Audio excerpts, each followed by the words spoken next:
Hello and great welcome. तो बेटे start करेंगे इस पर्टिकुलर सेशन में एक नया टॉपिक, बोनस इश्यू। ये एक छोटा टॉपिक है, कोई बहुत बड़ा टॉपिक नहीं है बोनस इश्यू। और बोनस इश्यू के बारे में इसके पहले के लेवल पे भी आपने थोड़ा बहुत पढ़ा होगा। Is it clear to you? Bonus का सिंपल वर्ड्स में अकाउंट्स में या लिटरल इंग्लिश में, अकाउंट्स में तो अभी बात करेंगे, पहले बताओ लिटरल इंग्लिश में बोनस का क्या मतलब है। बोनस का मतलब समझाने के लिए अभी आपको लिखना नहीं है जब तक कि मैं आपको लिखने के लिए कुछ ना बोलूं। Is it clear to you? तब तक आपने कुछ नहीं लिखना जब तक मैं आपको लिखने के लिए कुछ ना बोलूं। मान लेते हैं कि आप किसी दुकान में गए, करेक्ट। अब दुकान में जाकर के आपने एक शर्ट खरीदी और दुकानदार ने आपसे कहा कि भाई इस शर्ट का जो प्राइस है 500 रुपीज है। आपने 500 रुपीज दे दिए क्योंकि शर्ट आपको बहुत ज्यादा पसंद आ गई और आपने वो शर्ट खरीद ली। उसका बड़ा अच्छा कलर था, बड़ी फैंसी थी, बड़ी लेटेस्ट डिजाइन की थी और आप लोगों को तो आजकल इस तरह की चीजें पसंद है, फटाफट आपने खरीद ली। अब जैसे ही दुकानदार ने वो शर्ट पैक करी, आपने वो डिब्बा उठाया और आप बाहर जाने लगे। जैसे आप बाहर जाने लगे दुकानदार ने आपको रोका।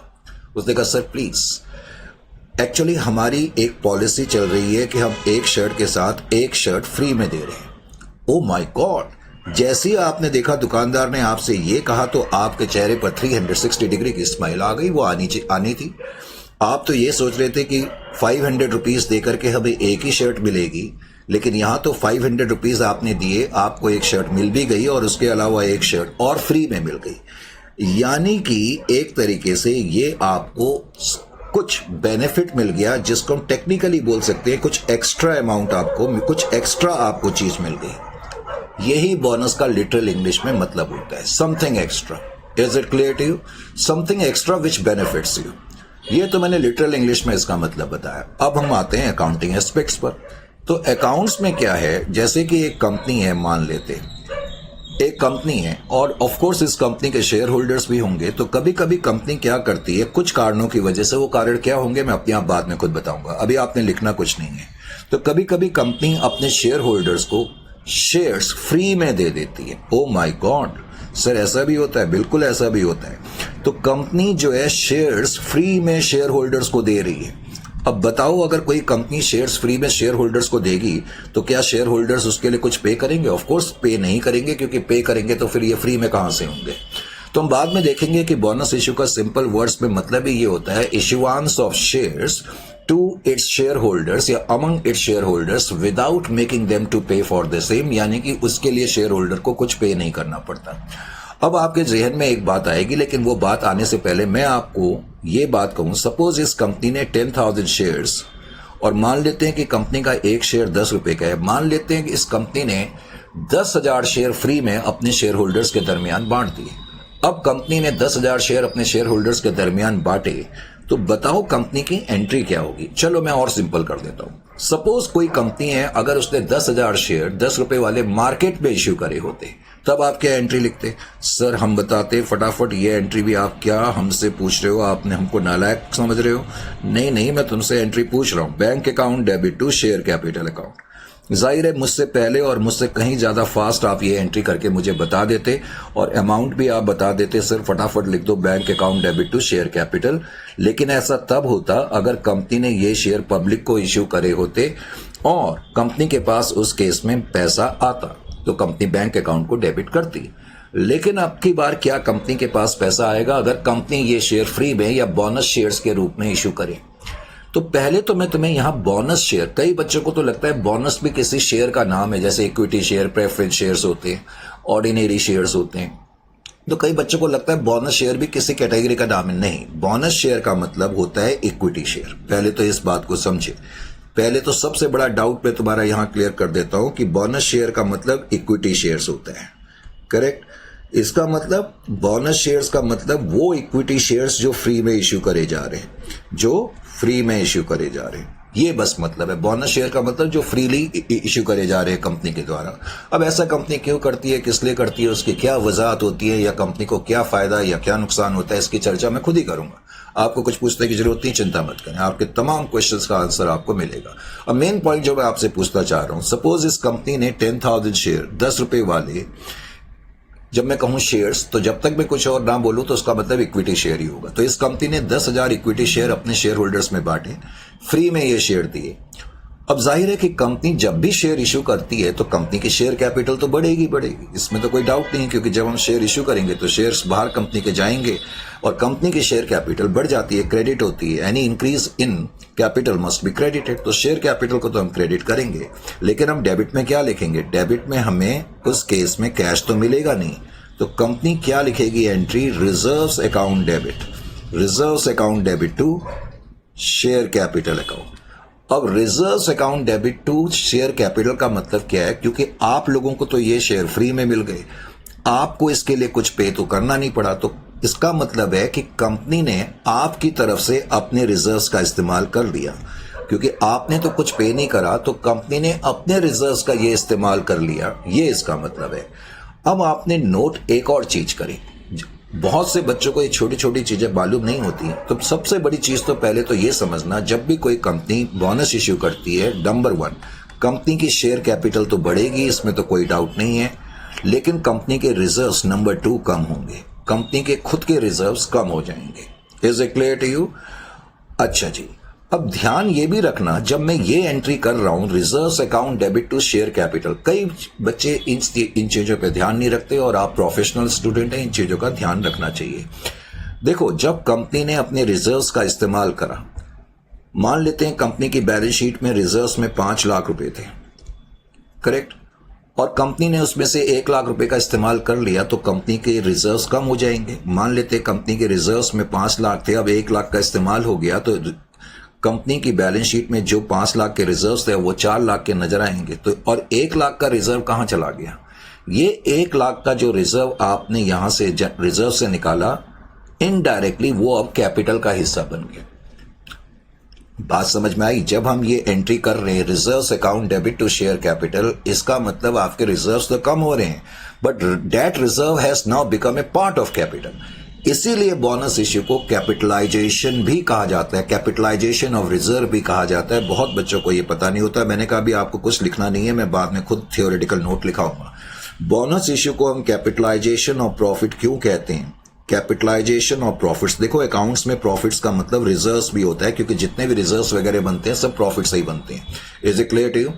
तो इसलिए बोनस इश्यू को कैपिटलाइजेशन ऑफ प्रॉफिट्स भी कहा जाता है। तो कोई तुमसे कभी पूछे कि बोनस इश्यू को कैपिटलाइजेशन ऑफ प्रॉफिट क्यों कहा जाता है? Because our reserves now become, वो रिजर्व्स जो हमने इस्तेमाल करे बोनस इश्यू के लिए, that now become part of capital, इसलिए उसको कैपिटलाइजेशन ऑफ प्रॉफिट्स भी कहते हैं। नंबर 1। नंबर 2, अब जब कंपनी फ्री में अपने शेयर होल्डर को शेयर देती है, देखो जब कोई कंपनी पैसा रेज करती है शेयर से, शेयर होल्डर्स के थ्रू, यानी कि शेयर्स जब हम इश्यू करते हैं और इन्वेस्टर्स हमारे शेयर को खरीदते हैं, तो वो हमारी कंपनी के शेयर होल्डर बनते हैं।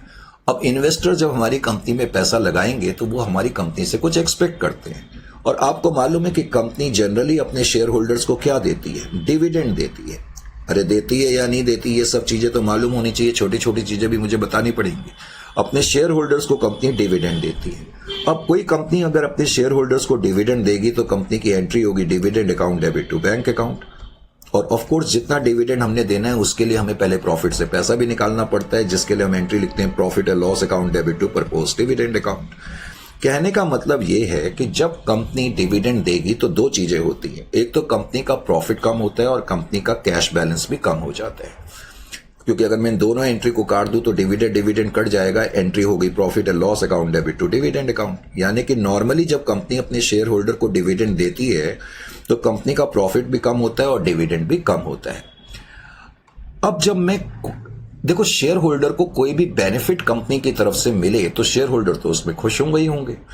जब कंपनी के शेयर होल्डर को नॉर्मली डिविडेंड मिलता है तो वो खुश होते हैं, और जब डिविडेंड अच्छा खासा होता है तो उससे मार्केट भी प्रभावित होती है और इस कंपनी के शेयर की वैल्यू मार्केट में बढ़ती है और दूसरे इन्वेस्टर भी आकर्षित होते हैं हमारी कंपनी में इन्वेस्टमेंट करने के लिए। अब समझना क्या है कि कभी कभी कोई कंपनी डिविडेंड इस तरह ना दे करके, जब हम इस तरह से डिविडेंड देते हैं पहले प्रॉफिट से निकाल करके फिर पे करते हैं, तो हम बोलते हैं ये डिविडेंड इन कैश है। नॉर्मली डिविडेंड कैश में दिया जाता है, लेकिन अब की बार भी हम शेयर होल्डर को कोई बेनिफिट तो दे ही रहे हैं ना। हमने फ्री में उनको शेयर्स दे दी, ये भी मार्केट में हमारे शेयर की वैल्यू को कई बार बढ़ा देता है, याद रखें इस चीज को, क्योंकि ये भी एक बेनिफिट पहुंचा रहा है, शेयर होल्डर्स खुश होते हैं। तो इसीलिए बोनस इश्यू को डिविडेंड इन काइंड भी कहा जाता है। मैं तुम्हें ये चीजें भी बताने की कोशिश कर रहा हूं कि इनको क्या क्या कहते हैं। तो बोनस इश्यू को कैपिटलाइजेशन ऑफ प्रॉफिट्स भी कहते हैं, डिविडेंड इन काइंड भी कहते हैं। क्यों कहते हैं ये समझ में आना चाहिए, क्योंकि यहां हम कुछ बेनिफिट शेयर होल्डर्स को दे रहे हैं, लेकिन हम उसके लिए कैश नहीं दे रहे, हम उसके लिए शेयर्स दे रहे हैं। यानी कि इसीलिए हम इसको कैश में नहीं कह रहे, काइंड में। तो इससे कंपनी को एक फायदा हो जाता है। कंपनी को क्या फायदा हो गया कि अगर कंपनी ने कैश में डिविडेंड दिया होता तो मैंने बताया एक तो कंपनी का प्रॉफिट कम होता और कैश भी कम होता, लेकिन यहां कंपनी का ऐसा नहीं हुआ। Is it clear to you? Company का कैश जो है वो ब्लॉक नहीं होगा, कंपनी की कैश की सेविंग हो जाएगी। हालांकि रिजर्व तो कंपनी के कम होंगे, लेकिन कैश की सेविंग कम हो जाएगी, कैश की सेविंग होगी और वो पैसा कंपनी कहीं इधर उधर इन्वेस्ट कर सकती है। तो पहले तो bonus issue number 1, bonus issue का मतलब है issuance of equity share by an entity among its equity shareholders. Bonus issue हमेशा इक्विटी शेयर होल्डर्स को होता है, नंबर 1। नंबर 2, जब कंपनी बोनस इश्यू करती है तो शेयर होल्डर को कुछ पे नहीं करना पड़ता। तो इसका मतलब यह है कि कंपनी के अपने रिजर्व्स भी कम होंगे और शेयर कैपिटल भी कंपनी की बढ़ेगी, क्योंकि कंपनी को ये एंट्री करनी पड़ती है। जब कंपनी ये एंट्री करती है तो रिजर्व्स एक तरीके से कैपिटल का हिस्सा बन जाते हैं, इसीलिए उसको कैपिटलाइजेशन ऑफ प्रॉफिट्स भी कहते हैं और इसको डिविडेंड इन काइंड भी कहते हैं, क्योंकि ये भी एक तरीके से शेयर होल्डर को कुछ बेनिफिट दे रहा है, जैसे नॉर्मली कोई डिविडेंड कंपनी देती है। अब दूसरी चीज तुम्हें समझ में यह आनी चाहिए, बाद में हम ये देखेंगे कि जो बोनस इश्यू होते हैं वो 2 टाइप्स के होते हैं। बोनस इश्यू जो होते हैं वो 2 टाइप्स के होंगे। एक तो हम कहेंगे bonus to fully paid share. एक तो बोनस दिया जाता है फुल्ली पेड शेयर्स को, bonus to fully paid share, bonus to fully paid shares, fully paid shares. Bonus to fully paid shares का क्या मतलब है? जैसे कि आप मेरी कंपनी, ये कंपनी है और आप कोई इन्वेस्टर है, ठीक है, आपने मेरी कंपनी के 1000 शेयर खरीदे हुए हैं। आपने मेरी कंपनी की, ये कंपनी है, आपने इस कंपनी के 1000 शेयर 10 रुपए वाले खरीदे हुए हैं और 10 रुपए के हिसाब से आपने पूरा अमाउंट भी पे कर दिया, आपके शेयर फुल्ली पेड है। इसका मतलब आपने 10,000 रुपए हमारी कंपनी में लगाए हैं और आपके पास 1000 शेयर है। अब मेरी कंपनी अगर आपको लेटर से 100 शेयर फ्री में दे दे और दे दे, फ्री में दे दे, तो मैं कहूंगा ये जो बोनस है फुल्ली पेड शेयर होल्डर्स को है। करेक्ट? एक तो बोनस जो होता है फुल्ली पेड शेयर होल्डर्स को होता है और उस केस में कंपनी अपनी तरफ से कुछ एक्स्ट्रा शेयर जो है शेयर होल्डर्स को देगी। इसका मतलब आपके पास पहले 1000 शेयर थे, 100 शेयर आपको और मिल गए, अब आपके पास 1100 शेयर हैं और 100 शेयर्स के लिए आपको कुछ खरीदना नहीं पड़ा। उसके बाद दूसरा जो बोनस इश्यू होता है उसको हम बोलते हैं बोनस टू मेक पार्टली, मैंने कहा ये बाद में मैं खुद लिखाऊंगा, अभी आपको कुछ लिखने की जरूरत नहीं है। Bonus to make partly paid of share, ये मैंने शॉर्ट में लिख दिया, PPS, bonus to make partly paid of shares as fully paid. और कंपनी कई बार बोनस इशू करती है इस तरीके से, bonus to make partly paid of shares as fully paid. इसका क्या मतलब है? सपोज ये कंपनी है, आपने इस कंपनी के 1000 शेयर खरीदे हैं। नंबर 1, 1000 शेयर की जो फेस वैल्यू है या नॉमिनल वैल्यू वो 10 रुपए की है, करेक्ट? लेकिन कंपनी ने अभी तक आपसे सिर्फ 7 रुपए बुलाए हैं। तो इसका मतलब आपने जब कंपनी के 1000 शेयर खरीदे हैं और कंपनी ने आपसे बुलाए 7 रुपए हैं, तो इसका मतलब है आपने अभी कंपनी को कितने रुपए दिए हैं? 7000 रुपए दिए हैं। इजंट इट और नॉट? हालांकि जो शेयर है उसकी, उस पे अगर पूरा अमाउंट बुलाया जाता तो अभी तक आपने 10,000 पे कर दिया होता, लेकिन आपने सपोज अभी तक इतना ही अमाउंट पे करा है क्योंकि कंपनी ने बुलाया ही 7 रुपए है। तो इसका मतलब आपका शेयर जो है वो पार्टली पेड अप शेयर है, नंबर 1। तो कभी कभी कंपनी अपने शेयर होल्डर को ये कहती है कि भाई आपको ये बचे हुए 3 रुपए पे करने की जरूरत नहीं है, ये बचे हुए पैसे पे करने की जरूरत नहीं है और अब आपका शेयर हमने फुल्ली पेड कर दिया। तो पार्टली पेड ऑफ शेयर को फुल्ली पेड तो कर दिया और इसके लिए शेयर होल्डर को कुछ पे नहीं करना पड़ा। तो ये भी एक तरीके का बोनस इश्यू है। तो बोनस इश्यू 2 तरीके के होते हैं, एक तो bonus to fully paid share जिसमें कि शेयर होल्डर को एक्स्ट्रा शेयर मिलेंगे, और पार्टली पेड ऑफ शेयर में शेयर होल्डर को एक्स्ट्रा शेयर तो नहीं मिलते लेकिन उनको बचा हुआ अमाउंट पे करने की जरूरत नहीं पड़ती है। पहले तो ये बातें भी समझ में आ जानी चाहिए। अब तुम्हारे को ये बात समझ में आ गई चैप्टर इजी है, लेकिन ये चैप्टर प्रोविजंस पर बेस्ड होता है। कोई भी चीज जब प्रोविजन पर बेस्ड होती है तो वो लगती तो इजी है, लेकिन उसकी पूरी जानकारी भी होनी चाहिए, तभी फुल में से फुल मार्क्स लाए जा सकते हैं। तो अब तुम्हें ये पता लग गया कि जो बोनस इश्यू होता है वो दो तरीके का होता है, जैसा कि अभी मैंने आपको बताया। ठीक है, एक तो मैंने कहा जो फुल्ली पेड शेयर को करा जाता है, और पार्टली पेड ऑफ शेयर को फुल्ली पेड करने के लिए बोनस इश्यू करा जाता है। बोनस इश्यू 2 टाइप्स के होते हैं, ये मैंने अभी आपको बताया। नंबर 1, मैंने अब तुम्हें यह भी बता दिया कि जब कंपनी बोनस इश्यू करेगी, चाहे कंपनी ये वाला बोनस इश्यू करे या ये वाला बोनस इश्यू करे, कंपनी की एंट्री जो होगी वो यही होगी, क्योंकि शेयर होल्डर्स तो पे करेंगे नहीं। Reserves account debit to share capital account.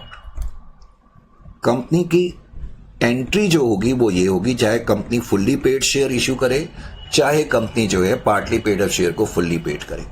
दोनों ही सिचुएशन में कंपनी के रिजर्व्स कम होंगे। इसका मतलब bonus issue fully paid share को करा जाए या पार्टली पेड ऑफ शेयर को करा जाए, एक बात क्लियर है कि कंपनी के रिजर्व्स हमेशा फॉल होंगे, और ये बात भी सच है कि कंपनी की शेयर कैपिटल जो है वो हमेशा इंक्रीज होगी। ये दो बातें क्लियर है। नंबर 1, अब तुम्हें क्या मालूम होना चाहिए कि अगर कोई कंपनी फुल्ली पेड शेयर को बोनस इशू करती है, फुल्ली पेड शेयर को मैं बता ही चुका हूं, इस केस में कंपनी जो है कुछ एक्स्ट्रा शेयर देगी, तो तुम्हें मेन चीज क्या मालूम होनी चाहिए? तुम्हें ये तो अब मालूम है कि कंपनी को अपने रिजर्व्स यूटिलाइज करने पड़ेंगे बोनस इशू करने के लिए, तो तुम्हें मेन चीज क्या मालूम होनी चाहिए जो मैं बताना चाह रहा हूं कि फुल्ली पेड शेयर को जब हम बोनस इशू करते हैं तो कंपनी अपने कैपिटल नेचर के, मैंने शॉर्ट में CNR लिख दिया, कैपिटल नेचर के रिजर्व्स का भी इस्तेमाल कर सकती है। अब कैपिटल नेचर के रिजर्व वाले रिजर्व्स कौन से होते हैं, रिजर्व या प्रॉफिट कौन से होते हैं, वो मैं तुम्हें बताऊंगा। और कंपनी अपने रेवेन्यू नेचर के रिजर्व्स का भी इस्तेमाल कर सकती है। रेवेन्यू नेचर के जो प्रॉफिट्स या रिजर्व्स होते हैं उनका भी इस्तेमाल कर सकती है, और कैपिटल नेचर के रिजर्व्स का भी इस्तेमाल कर सकती है। ये तुम्हें मेन पॉइंट मालूम होना चाहिए। यानी कि जब हम फुल्ली पेड शेयर्स को बोनस इशू करते हैं तो कंपनी कैपिटल नेचर के रिजर्व्स का भी इस्तेमाल कर सकती है और रेवेन्यू नेचर के रिजर्व्स का भी इस्तेमाल कर सकती है। अब कैपिटल नेचर के रिजर्व्स और रेवेन्यू नेचर के रिजर्व कौन कौन से होंगे वो मैं अभी तुम्हें खुद ही बता दूंगा।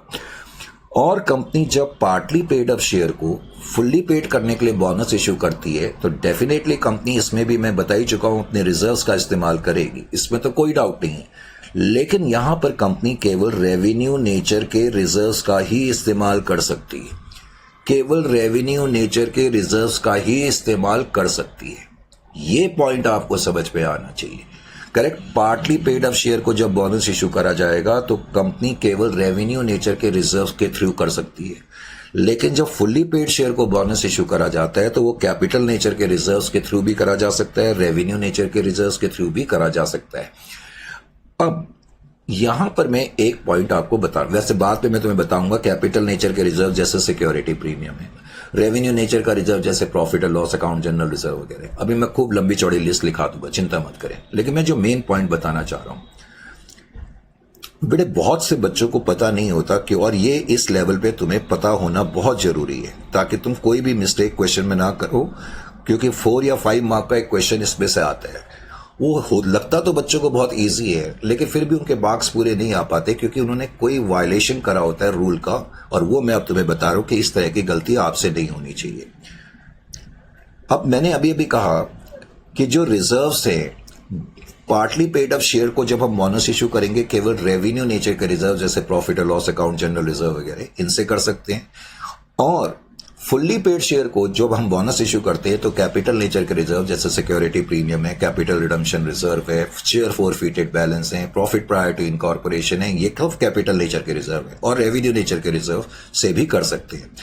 अब मेन चीज तुम्हें क्या मालूम होनी चाहिए, और ये बहुत बड़ा पॉइंट है, जो कैपिटल नेचर के रिजर्व्स होते हैं, जो कैपिटल नेचर के रिजर्व्स होते हैं उनको भी 2 पार्ट में अकाउंट्स में बांटा जाता है। एक हम बोलते हैं रियलाइज्ड इन कैश, मैंने कहा ना इस तरह के वर्ड कई बच्चों को पता ही नहीं, रियलाइज्ड इन कैश और not realised in cash, not realised in cash, not realised in cash. अब इसका क्या मतलब है, realised in cash and not realised in cash? Capital nature के जो रिजर्व्स होते हैं, अगर क्वेश्चन में कुछ नहीं लिखा है, मान लो क्वेश्चन में सिर्फ ऐसे लिखा है सिक्योरिटी प्रीमियम, कुछ नहीं लिखा और ये लिखा भी नहीं रहता है, तो हमेशा ये मान करके चलेंगे कि ये रियलाइज्ड इन कैश है। किसी भी रिजर्व्स के आगे अगर कुछ ना लिखा हो या उसके बारे में कोई पर्टिकुलर इंफॉर्मेशन ना हो तो हमेशा ये मानना पड़ता है कि रियलाइज्ड इन कैश है। अब लेकिन इसका मतलब क्या है, रियलाइज्ड इन कैश और नॉट रियलाइज्ड इन कैश? पहले मैं ये क्लियर कर दूं। देखें यहां पर मान लेते हैं कि एक कंपनी है और उस कंपनी के पास एक प्लांट एंड मशीनरी है, करेक्ट? एक कंपनी है, उसके पास एक प्लांट एंड मशीनरी है। Is it clear to you? अब ये प्लांट एंड मशीनरी की वैल्यू 5 लाख की है। अब हमने इसको रीवैल्यू करा तो पता लगा इसकी वैल्यू जो है अब मार्केट में 6 लाख पर आ गई है, यानी कि प्लांट एंड मशीनरी की वैल्यू बढ़ गई। अब जब प्लांट एंड मशीनरी की वैल्यू बढ़ जाती है तो कई बच्चों को, अब तुम लोगों ने यही सीखा हुआ है रीवैल्यूएशन तुमने पार्टनरशिप में करा है, लेकिन कई बच्चों को यह नहीं पता कि उसकी एंट्री क्या होती है। जब किसी एसेट की, फिक्स्ड एसेट की खास तौर से वैल्यू बढ़ती है तो उसकी एंट्री होती है revaluation reserve account debit, sorry asset account debit. Asset तो प्लांट एंड मशीनरी, कभी भी एसेट की वैल्यू बढ़े तो एसेट को तो हम डेबिट करेंगे, और टू रीवैल्यूएशन रिजर्व अकाउंट। अब यहां पर जो ये रीवैल्यूएशन रिजर्व क्रिएट हुआ, तुमने देखा इस एंट्री में कहीं भी वर्ड कैश तो नहीं आ रहा ना, ये तो एसेट की वैल्यू बढ़ गई बस। इसका मतलब अब जब मैं बैलेंस शीट में ये रीवैल्यूएशन रिजर्व लिखूंगा तो ये रीवैल्यूएशन रिजर्व जो है नॉट रियलाइज्ड इन कैश है।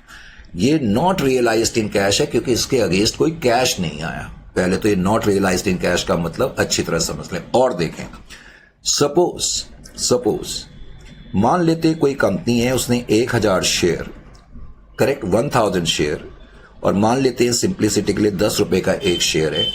ये शेयर इशू करा at a premium of ₹2 per share, at a premium of 2 per share. बताओ जरा क्या एंट्री होगी। और मान लेते हैं ये शेयर हमने पब्लिक को इशू करे, तो अगर मैं पब्लिक को 10 रुपए वाले शेयर 12 रुपए के हिसाब से इशू करूंगा तो मेरे पास कितना पैसा आएगा? 1000 into 12, that is equal to 12,000 रुपए मेरे पास आ जाएंगे। 2 शेयर कैपिटल, शेयर कैपिटल हमेशा अपनी नॉमिनल वैल्यू से लिखी जाती है, तो 1000 इंटू 10 के हिसाब say that is equal to 10,000। और प्रीमियम कितना हो गया? 2 सिक्योरिटी प्रीमियम, 1000 इंटू 2 2000 रुपए हो गया। तुम लोग ये एंट्री कई बार लिखते हो और हजारों बार लिख चुके हो, लेकिन इस एंट्री का मतलब क्या है? Bank account debit to share capital 10,000 and bank account debit to security premium 2000। इसका मतलब जब मैं बैलेंस शीट में ये सिक्योरिटी प्रीमियम 2000 लिखूंगा तो इसका मतलब इसके अगेंस्ट कैश आया हुआ है, इसका मतलब ये रियलाइज्ड इन कैश है। बात समझने की कोशिश करें। इसका मतलब ये जो सिक्योरिटी प्रीमियम है, ये जो हमारे पास इकट्ठा हुआ है, इसके अगेंस्ट कुछ कैश आया था, इसलिए इसको रियलाइज्ड इन कैश बोलेंगे। अब एक दूसरी सिचुएशन देखो, मान लेते हैं कोई कंपनी है और उसने किसी वेंडर से, बेचने वाले को अकाउंट्स में वेंडर कहते हैं, is it clear to you? कोई वेंडर से हमारी कंपनी ने मशीन खरीदी, मान लेते हैं कंपनी ने मशीन खरीदी 12,000 रुपए की, और कंपनी ने वेंडर को यह कहा कि भाई मशीन तो हमने खरीद ली, तो हम एंट्री लिख देते हैं machine account debit to vendor account, ठीक है ना? ऐसी एंट्री तुमने इससे पहले कई बार लिखी भी हुई है। तो 12,000 की ये तुमने एंट्री पास कर दी। अब वेंडर को पैसे भी तो देने, तो एंटिटी ने कहा वेंडर को हम तुम्हें 12,000 रुपए की पेमेंट ऐसे करेंगे, हम आपको अपनी कंपनी के 1000 शेयर 10 रुपए वाले हैं, लेकिन ये शेयर हम तुम्हें एट ए प्रीमियम ऑफ ₹2 के हिसाब से इशू कर देते हैं। तो उसकी एंट्री क्या होगी जरा बताओ? वेंडर अकाउंट को हमने 12,000 रुपए पे करने थे। अब 12,000 पे करने के लिए हमने क्या करा? 2 शेयर कैपिटल दे दी 10,000, 1000 इंटू 10, लेकिन हमने प्रीमियम पे दे दी 2 सिक्योरिटी प्रीमियम 2000। अब की बार भी मैं बैलेंस शीट में सिक्योरिटी प्रीमियम लिखूंगा और 2000 रुपीज लिखूंगा, लेकिन क्या मेरे पास अब की बार कोई कैश आया था? नहीं आया। तो इसका मतलब अब की बार जो सिक्योरिटी प्रीमियम है बैलेंस शीट में, इसका मतलब वो नॉट रियलाइज्ड इन कैश है। तो तुम्हें समझ में ये आना चाहिए कि कैपिटल नेचर के जो रिजर्व्स होते हैं वो रियलाइज्ड इन कैश भी हो सकते हैं, RIC रियलाइज्ड इन कैश भी हो सकते हैं, या रियलाइज्ड इन कैश नहीं भी हो सकते हैं। Is it clear to you और नॉट? समझ में आ गया? तो ये भी तुम्हें मालूम होना चाहिए। अब मैं तुम्हें पूरा रूल भी बता दूं। मैंने अभी अभी ये कहा कि पार्टली पेड अप शेयर को हम जब बोनस इशू करेंगे तो केवल रेवेन्यू नेचर के रिजर्व से हम बोनस इशू कर सकते हैं। जो पार्टी पेड अप शेयर होते हैं उनको जो बोनस इशू करा जाता है वो केवल और केवल रेवेन्यू नेचर के रिजर्व से करा जाता है। रेवेन्यू नेचर के रिजर्व्स में कभी कोई प्रॉब्लम नहीं है, क्योंकि रेवेन्यू नेचर के रिजर्व्स जो होते हैं वो हमेशा रियलाइज्ड इन कैश होते हैं, इसलिए उसमें कोई प्रॉब्लम नहीं है। अब बारी आती है फुल्ली पेड शेयर को। जब फुल्ली पेड शेयर को बोनस इशू करते हैं तो मैं बता ही चुका हूं, रेवेन्यू नेचर के रिजर्व्स और कैपिटल नेचर के रिजर्व दोनों से कर सकते हैं। लेकिन मैंने एक बड़ा पॉइंट अभी तुम्हें यह बताया कि कैपिटल नेचर के रिजर्व जो होते हैं वो रियलाइज्ड इन कैश भी हो सकते हैं या नॉट रियलाइज्ड इन कैश भी हो सकते हैं। तो ध्यान ये रखना है कि रूल ये है कि जो कैपिटल नेचर के रिजर्व रियलाइज्ड इन कैश है केवल उसी का इस्तेमाल आप कर सकते हैं। जो कैपिटल नेचर के रिजर्व रियलाइज्ड इन कैश नहीं है उनका इस्तेमाल नहीं कर सकते। अब आपको कैसे पता लगेगा? मान लो बैलेंस शीट में सिक्योरिटी प्रीमियम के आगे 1 लाख लिखा है और नीचे उसके बारे में कोई इंफॉर्मेशन नहीं है, तो तुम मान के चलोगे ये रियलाइज्ड इन कैश है। लेकिन मान लो बैलेंस शीट में 1 लाख रुपए का सिक्योरिटी प्रीमियम लिखा है और नीचे क्वेश्चन ये कहता है कि इस सिक्योरिटी प्रीमियम के अंदर 30,000 का प्रीमियम ऐसा है जो नॉट रियलाइज्ड इन कैश है, तो इसका मतलब तुम 1 लाख इस्तेमाल नहीं कर सकते, केवल 70,000 इस्तेमाल कर सकते हो, क्योंकि 30,000 जो है वो रियलाइज्ड इन कैश नहीं है, वो रियलाइज्ड इन कैश नहीं है। Is it clear to you? ये बात तुम्हारी समझ में पहले आ जानी चाहिए। Is it clear to you और नॉट? समझ में आ गया? मैंने कहा जैसे कि मेरी आदत है, मैं हमेशा पहले थ्योरेटिकल नोट्स भी लिखाता हूं और उसके बाद हम क्वेश्चन चैप्टर को आगे बढ़ाएंगे।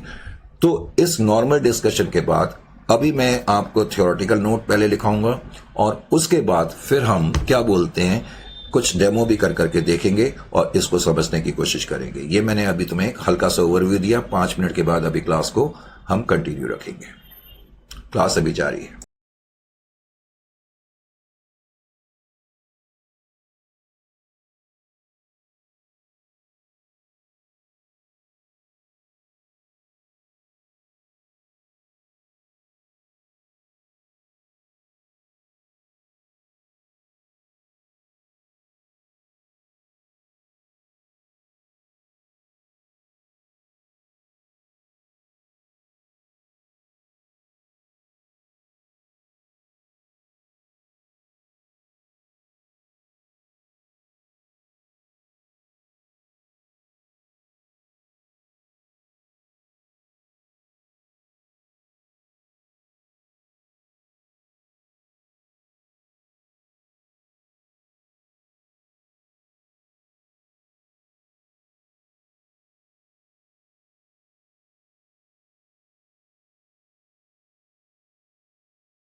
So welcome again. तो बेटे इससे पहले कि हम अब आगे का काम स्टार्ट करें तो पहले मैंने जो भी चीज़ें ये लिखाई हैं बताई हैं उनका एक थ्योरेटिकल नोट मैं आपको पहले लिखा देता हूँ और फिर उसके बारे में हम इसके आगे की चर्चा करेंगे। करेक्ट, क्योंकि इसमें थ्योरेटिकल नोट्स भी बहुत इंपॉर्टेंट होते हैं, ये भी आपको मालूम होना चाहिए। तो बोनस इश्यू से रिलेटेड अब मैंने ये टॉपिक स्टार्ट करा, बोनस इश्यू। तो बोनस इश्यू तो आप भी मेरे साथ साथ कुछ लिखना शुरू कर दें पहले बोनस इश्यू से रिलेटेड कि जो भी चीजें मैंने बताई हैं वही सारी चीजें मैं लिख रहा हूं। ठीक है, बोनस इश्यू के बारे में मैंने सबसे पहले तो तुम्हें यही बताया कि बोनस इश्यू क्या है। पहले तो तुम्हें एक मेन चीज ये मालूम होना चाहिए कि bonus issue is covered by section 63 क्योंकि आजकल MCQs भी पूछे जाते हैं। Is covered by section 63 of companies act, section 63 of companies act 2013। तो एक तो ये पॉइंट आपको मालूम होना ही चाहिए। करेक्ट। फिर मैंने आपको बोनस इश्यू के बारे में बताया कि बोनस शेयर्स का मतलब है जब कोई कंपनी फ्री में शेयर्स अपने शेयर होल्डर्स को देती है। तो इसलिए हम बोनस इश्यू को इस तरीके से डिफाइन कर सकते हैं, issue of shares by a company। तो एक कंपनी जब अपने शेयर इशू करती है अपने एग्जिस्टिंग शेयर होल्डर को, बाय ए company among its existing shareholder, among its existing equity shareholder लिखना, among its existing equity shareholders, existing equity share holders. बस इलेक्ट्रॉनिक पेनों में यही प्रॉब्लम है, थोड़ा सा भी इधर उधर हो जाता है तो वो प्रॉब्लम हो जाती है। इक्विटी शेयर होल्डर्स क्या बताया था मैंने कि इक्विटी शेयर होल्डर को उसके लिए कुछ पे करना पड़ता है फ्री ऑफ कॉस्ट। तो जब कोई कंपनी शेयर इश्यू करती है अपने इक्विटी शेयर होल्डर्स को free of cost, then it is known as bonus issue। तब हम इसको बोनस इश्यू कहते हैं। then it is known as bonus issue। तो फिर हम इसको बोनस इश्यू कहते हैं, ये भी तुम्हें पता लग गया। फिर मैंने तुम्हें ये बताया था कि जब कोई कंपनी बोनस इश्यू करती है तो इसका मतलब शेयर होल्डर को उसके लिए कुछ पे नहीं करना पड़ता। As such when an entity जब कोई entity, as such when an entity makes a bonus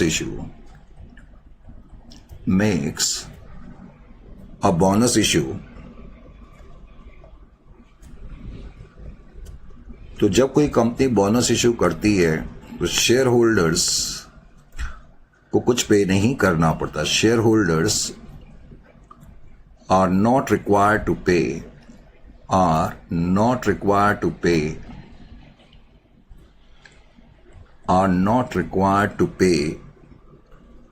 for the same। तो इन शेयर के लिए उनको कुछ पे नहीं करना पड़ता फॉर द सेम।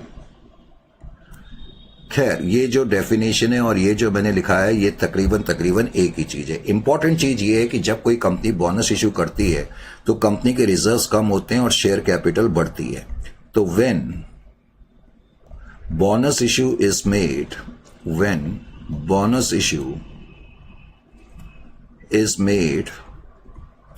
तो जब कोई कंपनी बोनस इश्यू करती है, रिजर्व्स ऑफ द कंपनी, तो कंपनी के रिजर्व्स तो कम होंगे ही होंगे। कंपनी डिक्लाइन, अगर मैं ये नोट्स पहले ही लिखा देता तो तुमको समझ नहीं आता, लेकिन अब तुम्हें समझ आ रहा है। डिक्लाइन एंड क्या बताया था मैंने, शेयर कैपिटल इंक्रीज होती है। भाई शेयर कैपिटल तो इंक्रीज होगी अगर कंपनी शेयर इश्यू करेगी। जितनी कंपनी के नंबर ऑफ शेयर इश्यूड होंगे कंपनी की शेयर कैपिटल इंक्रीज होगी। Share capital increases.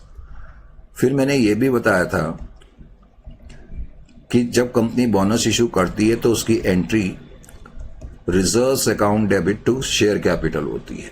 Reserves account debit reserves account debit to share capital account, to share capital account. तो शेयर होल्डर को कुछ पे नहीं करना पड़ेगा और कंपनी अपने रिजर्व्स का इस्तेमाल करेगी। फिर मैंने तुम्हें यह भी बताया था कि जो बोनस इश्यू होते हैं उसको हम क्या क्या कहते हैं। Bonus issue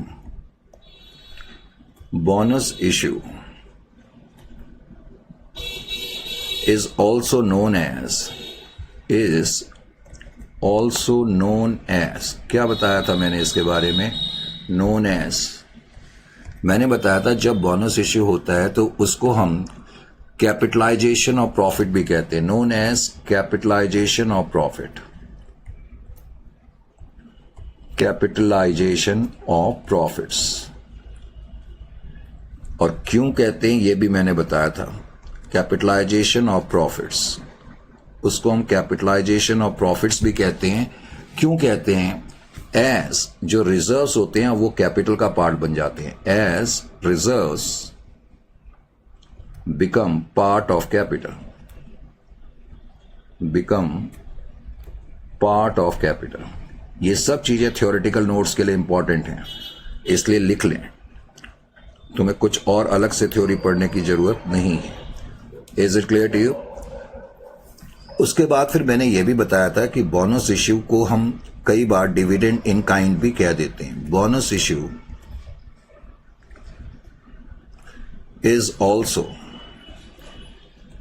is also referred to as dividend in kind, इसको हम डिविडेंड इन काइंड भी कह देते हैं, क्योंकि शेयर होल्डर को बेनिफिट तो मिल रहा है लेकिन कैश में नहीं मिल रहा, शेयर्स में मिल रहा है। तो ये चीजें बताने के बाद फिर मैंने तुम्हें जो मेन चीज बताई थी कि बोनस इश्यू जो होते हैं वो 2 टाइप्स के होते हैं। Bonus issue can be of 2 types. तो बोनस इश्यू कैन बी, तो मैंने तुम्हें बताया था कि बोनस इश्यू 2 टाइप्स के हो सकते हैं। एक तो bonus issue to fully paid share, और मैंने बताया था bonus to make partly paid up share as fully paid, correct? तो bonus issue can be of 2 types. एक तो मैंने बताया था bonus to fully paid shares, bonus to fully paid shares. एक तो जो हम फुल्ली पेड शेयर को बोनस इश्यू करते हैं, फुल्ली पेड अप शेयर्स, और एक मैंने बताया था bonus to make partly paid up share as fully paid, bonus to make partly paid up share, partly paid up shares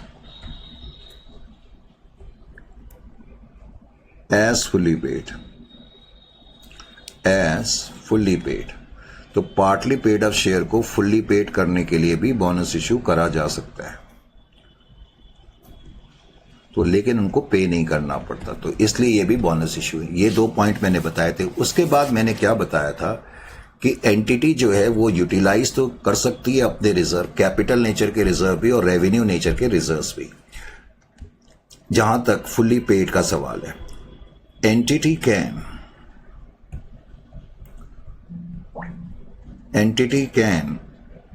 utilize reserves,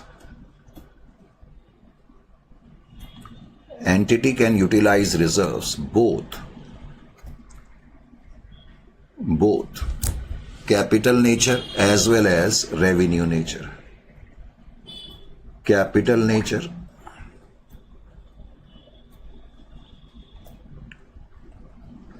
as well as of revenue nature,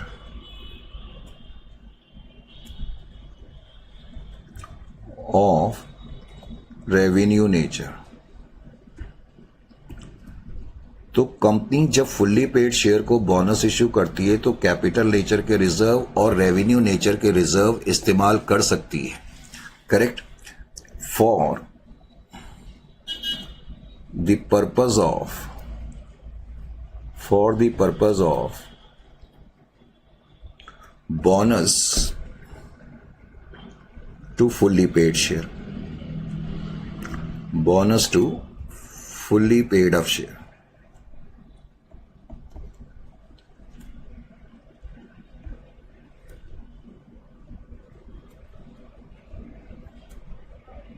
लेकिन मैंने यहां पर एक बड़ा इंपॉर्टेंट पॉइंट बताया था, जब हम bonus fully paid up share को करते हैं तो कैपिटल नेचर के रिजर्व से भी कर सकते हैं, रेवेन्यू नेचर के रिजर्व से भी कर सकते हैं। लेकिन मैंने बताया था ऐसे कैपिटल नेचर के रिजर्व जो रियलाइज्ड इन कैश नहीं होते उनका इस्तेमाल नहीं करा जा सकता।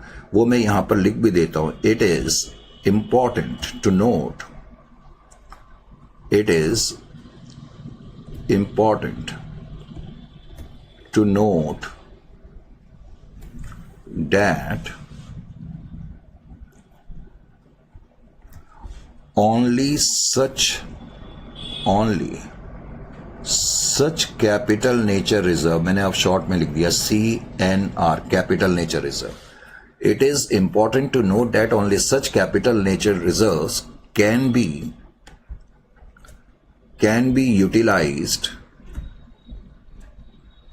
utilized that have been realized in cash, that have been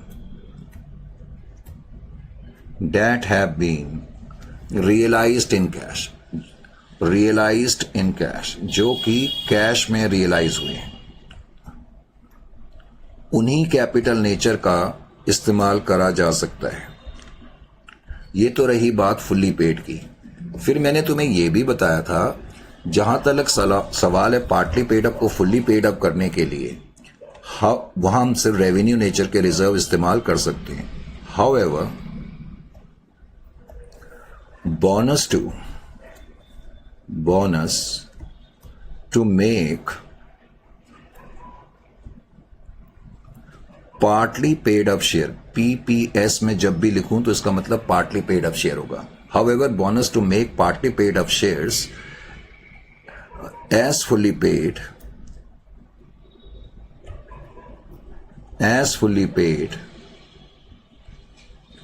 comma, only revenue nature reserves, RNR, revenue nature reserves can be utilized. Revenue nature reserves can be utilized. तो ये चीज भी तुम्हें मालूम होनी चाहिए। अब तुम्हें ये भी पता लग गया, करेक्ट। अब जाहिर है कि तुम लोग सोच रहे होगे सर हमें जरा बता देते कि कैपिटल नेचर के रिजर्व, रेवेन्यू नेचर के रिजर्व कौन से होते हैं। बिल्कुल तुमने ठीक कहा। तो रेवेन्यू नेचर के रिजर्व्स कौन से होते हैं मैं जरा पहले ये बता दूं। Revenue nature reserves, revenue nature के जो रिजर्व्स होते हैं, रेवेन्यू नेचर के जो रिजर्व्स होंगे उसमें कौन कौन से रिजर्व्स आते हैं भाई। एक तो general reserve, profit and loss account, reserve fund, कभी अगर लिखा हो इंश्योरेंस फंड तो ये भी रेवेन्यू नेचर का रिजर्व होता है, बहुत बच्चों को पता नहीं रहता ये। वर्कमैन कंपनसेशन फंड, वर्कमैन, चलो मैं पूरा ही लिख देता हूं, workman compensation fund, workman compensation fund, ये सब रिजर्व्स रेवेन्यू नेचर के माने जाते हैं क्योंकि इनका जो जन्म होता है वो प्रॉफिट एंड लॉस अकाउंट के थ्रू होता है। Dividend equalisation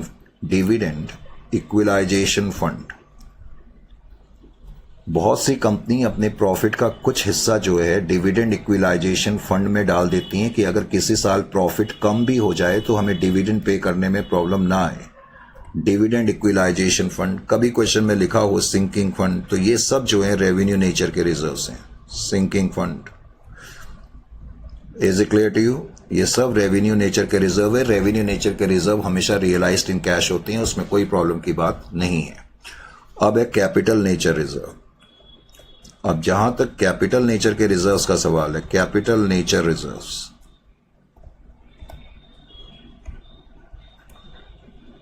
capital nature reserves, CNR। अब कैपिटल नेचर के रिजर्व का जहां तक सवाल है, कैपिटल नेचर के रिजर्व्स के अंदर जैसे कि सिक्योरिटी प्रीमियम,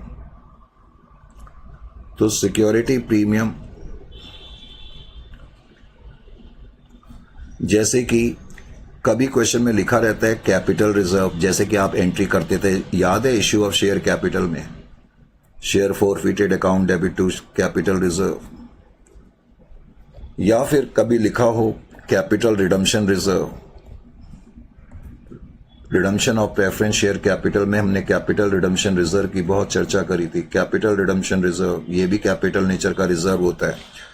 कभी क्वेश्चन में बाई चांस लिख दे वो balance in share forfeited account, balance in share forfeited account, तो शेयर फोरफिटेड अकाउंट में बैलेंस तब होता है जब आपने शेयर जितने फोरफीट करे हों, अगर उनको सारे शेयर आपने री इश्यू ना करे हों, तब बैलेंस बचेगा। खैर जो बैलेंस बचेगा वो कैपिटल नेचर का रिजर्व होता है, balance in share forfeited account.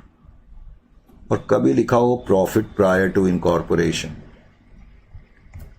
Profit prior to incorporation, तो ये सब जो हैं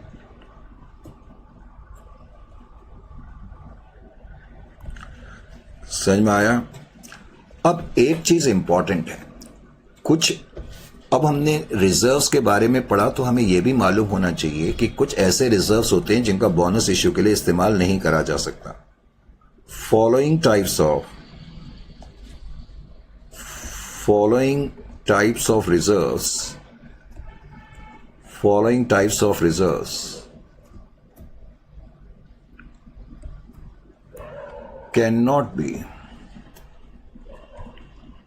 cannot be used या utilized for the purpose of bonus issue।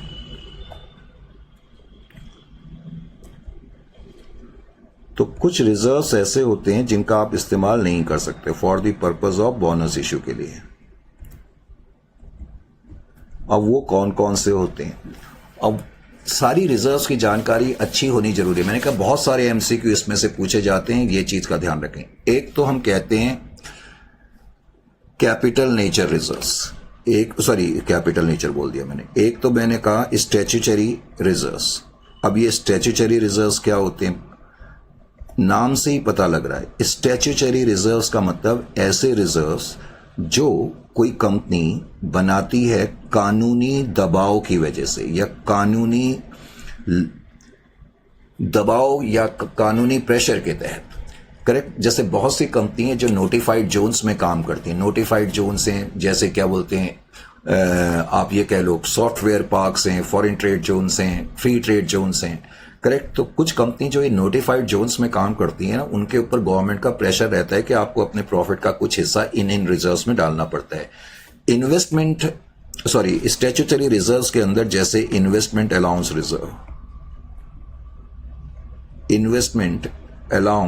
Reserve, तो कभी अगर तुम्हें बैलेंस शीट में ये रिजर्व्स दिए हों तो इसका यूज आप बोनस इश्यू के लिए कर ही नहीं सकते। किसी भी टाइप के बोनस इश्यू के लिए इनका इस्तेमाल नहीं कर सकते। ऐसी कभी लिखा हो development rebate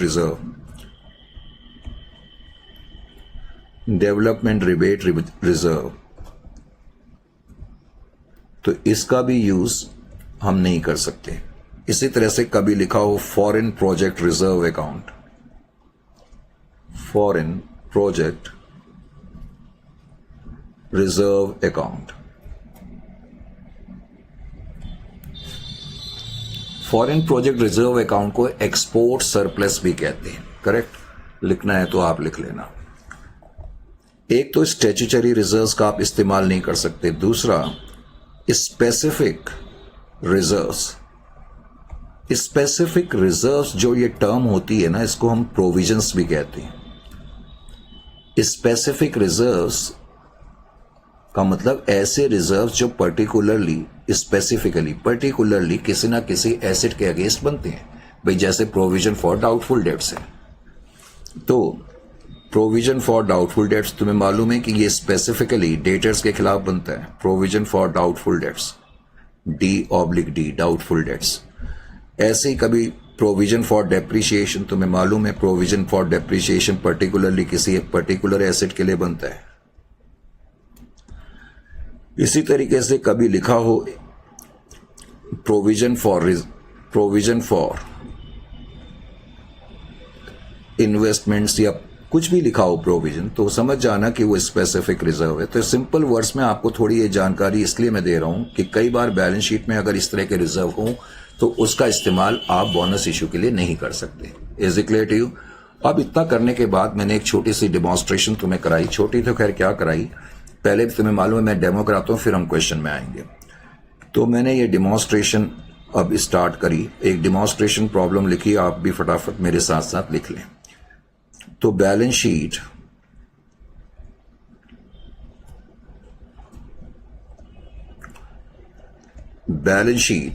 of TXM limited, कुछ भी नाम रख लो, एज एट 31/3/2025 कर लो, 26 कर लो, जो डेट लिखनी है। करेक्ट। अब ये बैलेंस शीट तुम्हें दी हुई है किसी कंपनी की। बैलेंस शीट में कुछ आइटम्स तुम्हें दिए हुए हैं। जस्ट वेट, जरा मैं पहले बैलेंस शीट फ्रेम आउट कर लूं। बैलेंस शीट में तुम्हें जो दिया हुआ है इक्विटी एंड लायबिलिटी साइड में, आपको मालूम है इक्विटी एंड लायबिलिटी साइड में सबसे पहले हम शेयर होल्डर्स फंड लिखते हैं। शेयर होल्डर्स फंड हम सबसे पहले लिखते हैं। करेक्ट। तो मैंने यहां पर लिखा share holders fund. Share holder fund के अंदर भी आपको याद होगा कि सबसे पहले शेयर कैपिटल लिखा जाता है। शेयर कैपिटल, मान लेते हैं कि ये जो कंपनी है, इस कंपनी की जो शेयर कैपिटल है 50,000 इक्विटी शेयर्स हैं और 100 रुपए का एक शेयर है। Equity shares of ₹100 each. तो इसका मतलब इस कंपनी की जो इक्विटी शेयर कैपिटल है वो 50 लाख रुपए की है। ये कहा जा सकता है कि नहीं कहा जा सकता? सर बिल्कुल कहा जा सकता है। फिर शेयर होल्डर फंड के अंदर हम रिजर्व्स एंड सरप्लस भी लिखते हैं। आपको ये भी याद होना चाहिए, स्पेशली अगर आप फाइनल अकाउंट्स का चैप्टर पहले कर चुके हैं, और इसीलिए वो पहले कराया गया था। अब रिजर्व एंड सरप्लस के अंदर मैंने कुछ आइटम लिखे। लेट अस से जनरल रिजर्व, मान लेते हैं कि जनरल रिजर्व में 10 लाख रुपए हैं।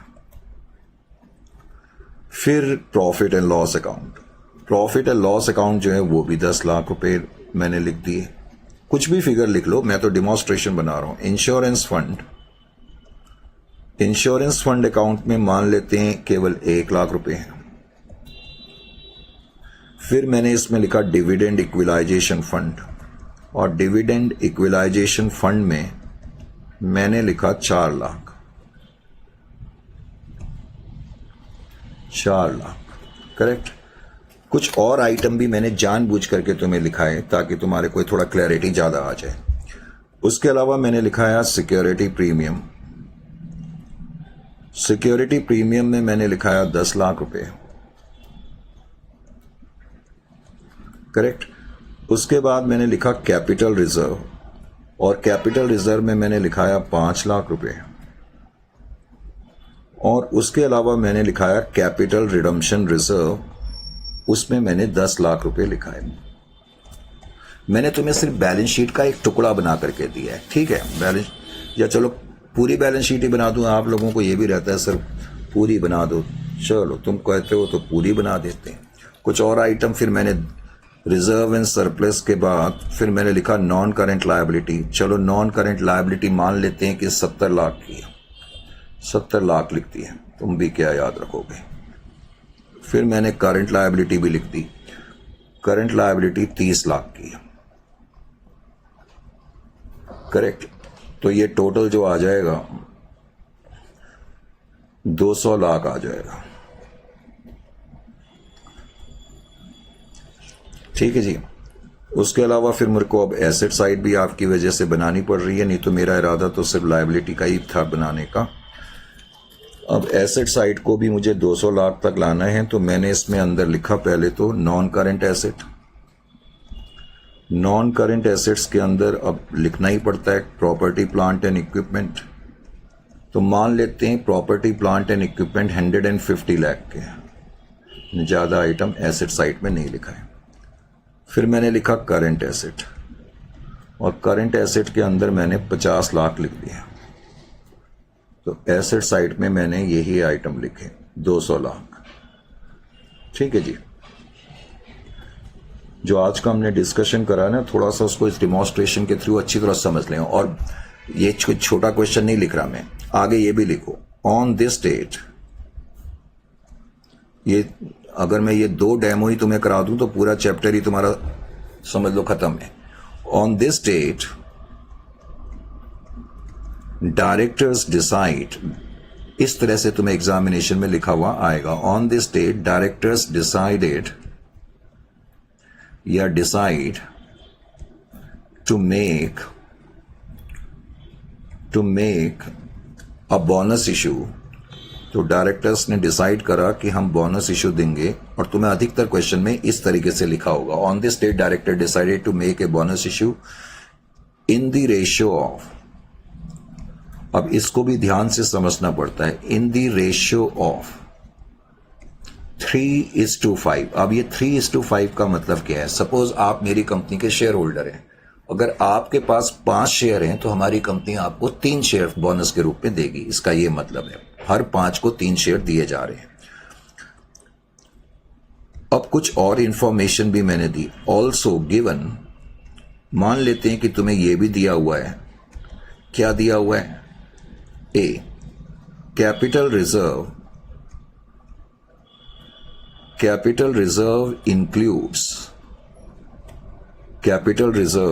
includes rupees 3 lakh on account of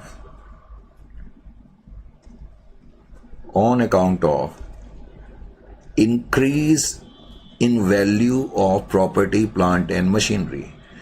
Increase in value of property, plant and equipment. इस लाइन का मतलब क्या है?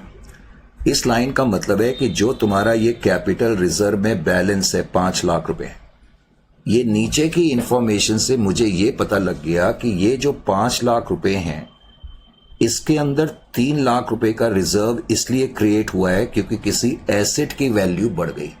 इसका मतलब ये नॉट रियलाइज्ड इन कैश है, नॉट रियलाइज्ड इन कैश है। ये मैं तुम्हें समझाने के लिए इतना बड़ा क्वेश्चन मैंने बनाया। इसका मतलब ये कैपिटल नेचर का रिजर्व तो है, इसमें से मैं 3 लाख का इस्तेमाल नहीं कर पाऊंगा, केवल 2 लाख का इस्तेमाल कर पाऊंगा। Is it clear to you? इस पर्टिकुलर पॉइंट के बारे में लिखा। अगर किसी के बारे में कुछ नहीं लिखा है तो वो तो रियलाइज्ड इन कैश है। और जानबूझ के मैंने एक और इंफॉर्मेशन भी तुम्हें लिखा दी। एक और इंफॉर्मेशन में मैंने इस तरह से लिखाया, security premium, SP security premium के लिए includes rupees 3 lakhs against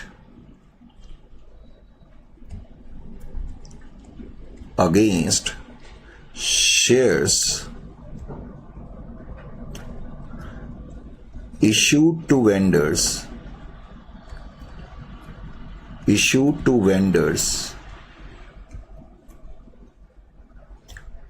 against purchase of machinery.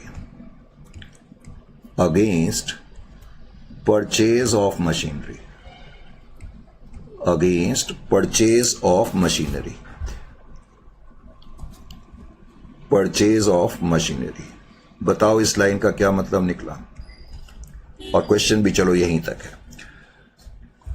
इस लाइन से क्या पता लगा कि ये जो सिक्योरिटी प्रीमियम का बैलेंस तुम्हें 10 लाख रुपए का गिवन है, इस 10 लाख में से 3 लाख रुपए का प्रीमियम वो कह रहा है ऐसे शेयर्स पर हैं जो तुमने वेंडर्स को इशू करे थे। और मैंने तुम्हें बताया था अगर मैंने वेंडर्स को शेयर इशू करे थे, हमने जिनसे मशीनरी खरीदी थी, उस केस में तो हमारे पास कुछ कैश आया ही नहीं था, हमारे पास तो मशीन आई थी। तो इसका मतलब 3 लाख रुपए का इस्तेमाल मैं नहीं कर पाऊंगा, मैं 7 लाख का ही इस्तेमाल कर पाऊंगा। ये पॉइंट तुम्हें समझ में आना चाहिए। मान लो नीचे कुछ इंफॉर्मेशन ही नहीं होती, तो उस केस में मैं सिक्योरिटी प्रीमियम को, कैपिटल नेचर के रिजर्व जितने भी हैं उनको मैं रियलाइज्ड इन कैश मानता। तो इस तरह से अगर इंफॉर्मेशन दी होगी तो तुमको पता लग सकता है। अब क्वेश्चन को सॉल्व कैसे करा जाता है, सबसे पहले ये भी देख लें। अब क्वेश्चन को सॉल्व करने के लिए मुझे क्या करना पड़ेगा, सॉल्यूशन स्टेप। तो सॉल्यूशन स्टेप में सबसे पहले तो मैंने क्या करा, स्टेप नंबर ए में calculation of bonus shares, calculation of number of bonus shares, कितने बोनस शेयर्स कंपनी इशू कर रही है, करेक्ट।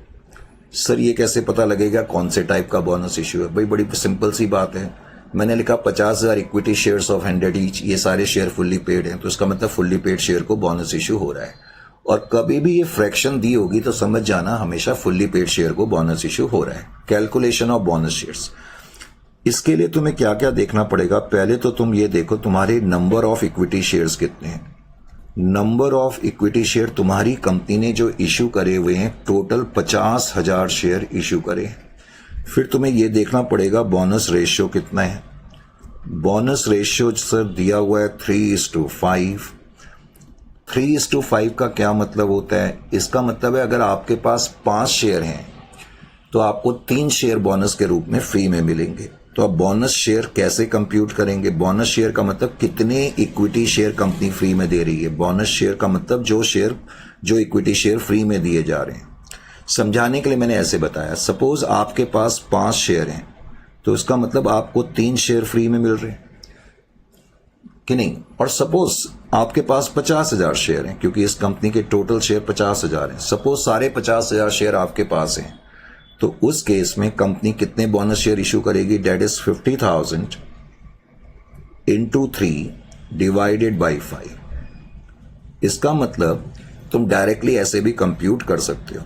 तो इससे तुम्हें यह पता लग गया कि कंपनी जो 50,000 शेयर्स हैं कंपनी के, उनको 30,000 शेयर फ्री में दे रही है, करेक्ट। अब तुम्हें यह पता लग गया बोनस शेयर कितने हैं, तो उसको तुम मल्टीप्लाई करोगे वैल्यू ऑफ शेयर से। एक शेयर की जो फेस वैल्यू है वो 100 रुपए की है, तो वैल्यू ऑफ शेयर जो है वो 100 रुपए की है, सॉरी। तो 100 से तुम इसको मल्टीप्लाई करोगे तो इसका मतलब कितने रुपए का बोनस इश्यू हो गया, इसको हम बोनस अमाउंट बोलते हैं 30 लाख। यानी कि 30 लाख रुपए से कंपनी के रिजर्व्स कम होंगे और लेकिन कंपनी की शेयर कैपिटल भी बढ़ेगी। एक तो तुमने ये कंप्यूट कर लिया।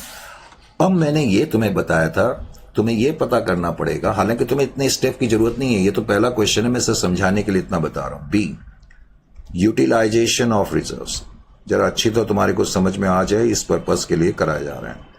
अब यूटिलाइजेशन ऑफ रिजर्व्स, तो यूटिलाइजेशन ऑफ रिजर्व्स कैसे करेंगे,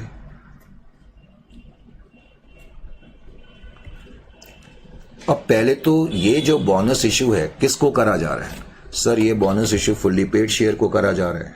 फुल्ली पेड शेयर को जो बोनस इशू करा जा सकता है वो कैपिटल नेचर के रिजर्व से भी और रेवेन्यू नेचर के रिजर्व से भी करा जा सकता है, ये बात मैं तुम्हें बता चुका हूं।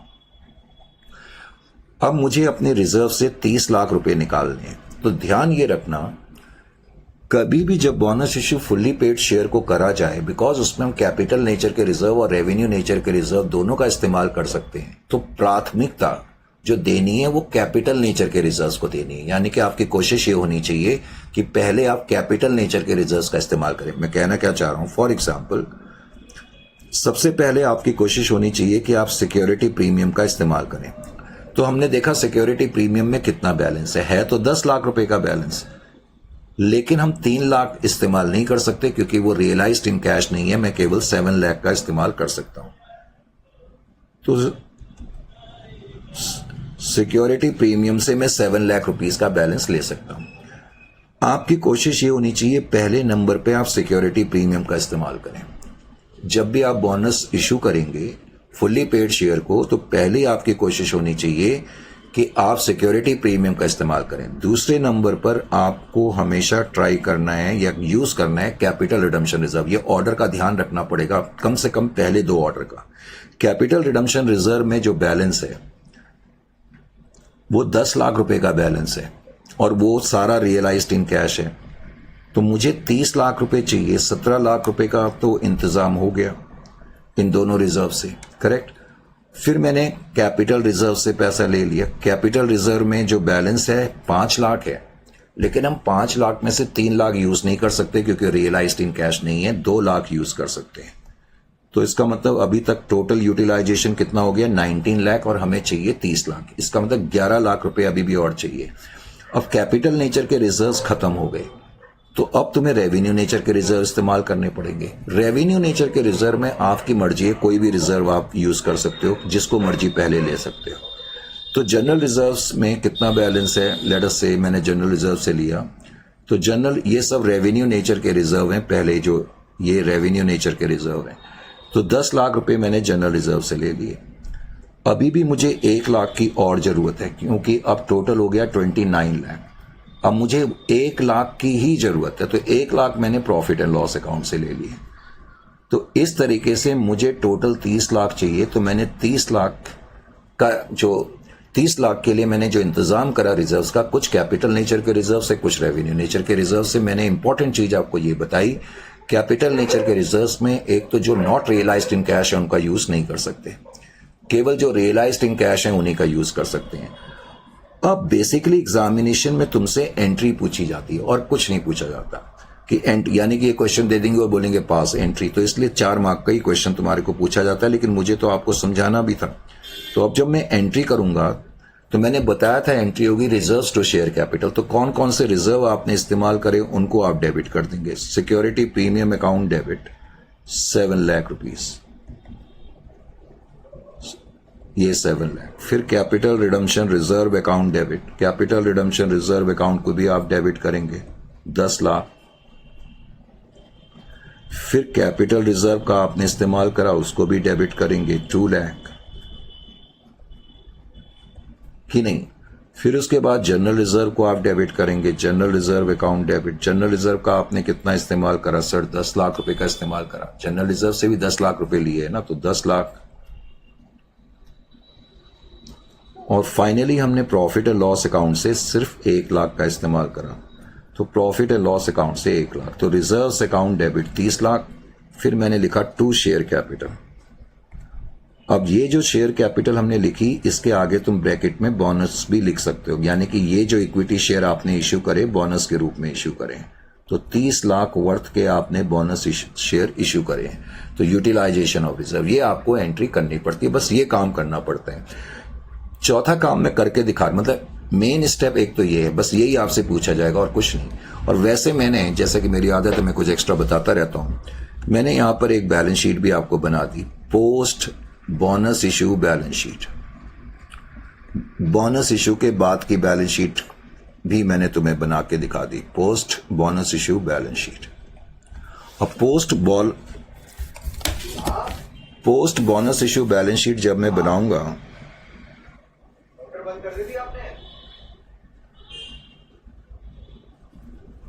करेक्ट, तो post bonus issue balance sheet बनाने के लिए ऑफ कोर्स पहले मैंने इक्विटी एंड लायबिलिटी साइड को पकड़ा, इक्विटी एंड लायबिलिटी।